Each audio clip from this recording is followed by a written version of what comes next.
여러분, 밥상 물가가 지금 장난 아니에요. 서울 물가 대란이 현실화됐다 이렇게 얘기할 정도로 그야말로 엄청나게 지금 가격들이 올라가고 있습니다. 여러분, 달걀 한 판에 얼마인지 아세요? 30개들이 8,500원에 팔립니다.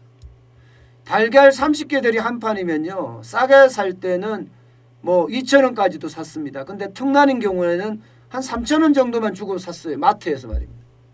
그런데 지금 8,500원이면 거의 3배 올랐잖아요. 3배. 그 정도로 지금 밥상 물가가 장난이 아니에요. 여러분, 밥상 물가가 오르면요, 다른 물가도 오를 수밖에 없어요. 다른 물가도. 이게 한국경제신문에서 조사하는 게 하나 있습니다. 한국 농산물 가격 지수 말입니다. 이게 한국 농산물 가격 지수인데요, 1월 30일 기준으로 봤더니 204.07입니다. 204.07. 와, 엄청나죠. 이게 2013년에 처음 조사를 시작했다고 하는데 역대 최고치라고 합니다. 역대 최고치. 예. 22개 농산물에 대한 것을 쉽게 말하면 적정 평균 가격으로 만드는 거예요.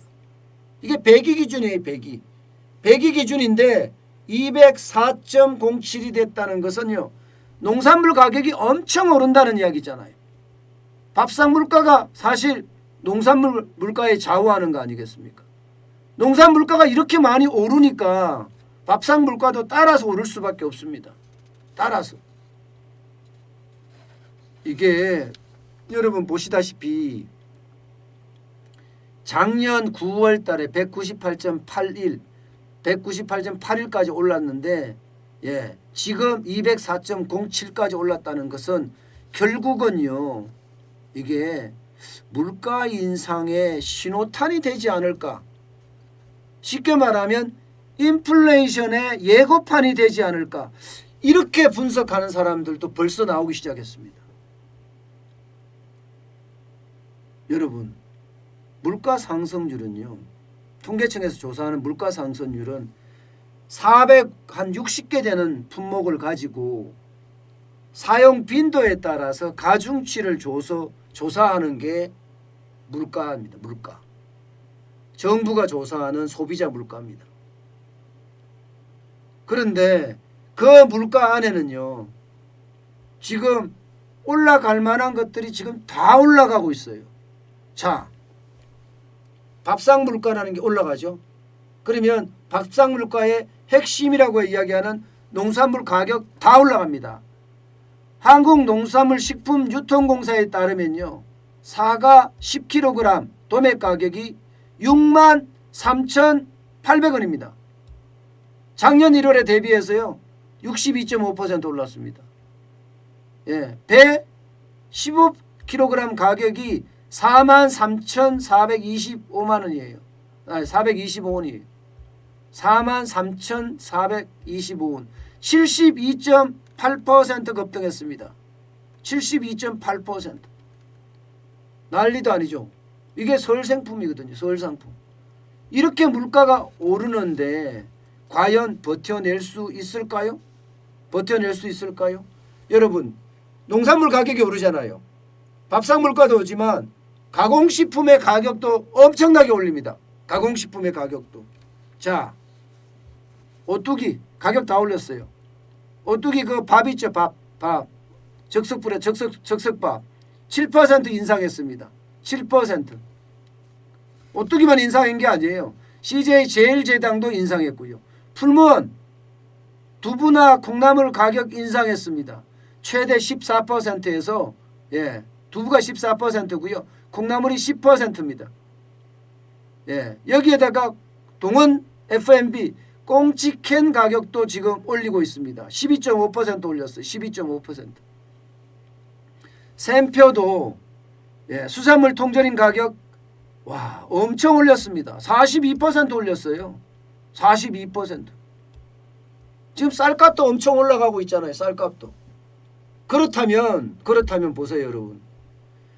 460개 소비자 물가를 조사하는 품목들 지금 굉장히 많이 오르고 있다는 거예요. 밥상 물가 오른다? 그럼 농산물 가격 오르죠. 가공식품 가격 지금 10%씩 다 오르죠. 여기에 전월세 폭등했죠. 전월세 폭등했습니다. 지금 안 오른 게 없습니다. 안 오른 게 없어요.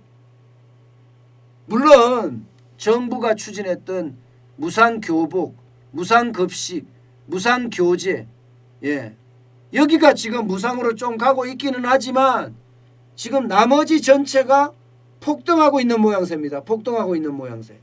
우리 이거 잘 지켜봐야 됩니다. 물가가 인플레이션이라고 이야기할 수 있는 물가는요, 2% 이상이 올라가는 것을 인플레이션이라고 해요. 적정 물가 수준을 2%로 보거든요. 2%. 그럼 2% 이상 올라가게 되면 인플레이션이 될 수 있다는 그런 얘기가 나오는 거거든요. 나오는 거거든요. 좀 더 두고 봐야 되지만 지금 물가가 분명히 오르는 것은 분명해 보입니다. 지금까지 대한민국은 아직까지도 디플레이션에 가깝다. 디플레이션에 가깝다고 이야기를 해요. 왜냐하면 물가가 오히려 떨어지고 있거든요. 오히려 떨어지고 있거든요. 그렇기 때문에 디플레이션에 좀 가깝다. 돈이 없어서 못 쓰니까 그만큼 소비가 줄어들고, 소비가 줄어드니까 공장에서 더 이상 생산을 안 해. 그러니 떨어진다는 이야기죠. 떨어지는다는 이야기. 그렇게 따지면 여러분, 지금 현재는 저성장의 저물가, 이건 디플레이션 조짐이거든요. 그런데 물가가 지금 밥상 물가, 가공식품 물가, 전세값 혹은 아파트값 다 올라간단 말입니다. 집값이 올라간단 말입니다. 그렇다면 여기에서 물가가 올라가는 그런 양상도 보이겠구나. 이런 전망이 이제 가능하게 됩니다. 이렇게 되면 물가는 오르고 저성장이다. 뭘까요? 스태그플레이션에 갈 가능성도 굉장히 크죠. 스태그플레이션. 스태그플레이션은 여러분 한번 빠지면 이게 헤어나기가 굉장히 힘든 겁니다. 헤어나기가.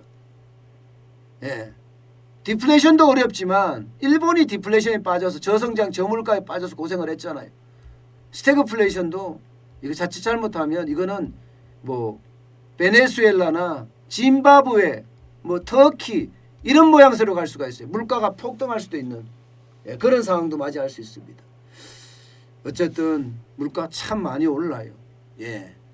은하수님 큰일 났어요. 소득은 없고 물가는 천정부지 그렇게 말씀하시네요. 맞습니다. 이게 밥상 물가가 그만큼 올라가니까요. 우리 하늘 구름 공장님 유통업 운영 중입니다. 공산품도 모두 인상 중입니다. 지금 유통업을 운영하시는 분이 이렇게 이야기할 정도면 지금 물가는 올라갈 수밖에 없다. 이렇게 말씀드릴 수 있는 겁니다. 물가는 올라갈 수밖에 없다. 그러면 앞으로 살기가 더 팍팍해진다 이런 얘기네요. 진짜 중요한 것은 물가가 올라가면 돈의 가치가 떨어지잖아요. 돈의 가치가 떨어지면 투자하는 사람들 입장에서는요, 자산으로 갖고 있고 싶어 합니다. 자산으로. 그 자산이라는 게 결국은 주식시장이고 부동산이고 금이고 채권이고 이렇거든요. 채권도 뭐 그렇게 포함이 될 수 있습니다. 어쨌든 여러분 투자는 늘 다시 한번 생각을 해보고 요즘같이 지금 물가가 어떻게 될지 더 두고 봐야 됩니다.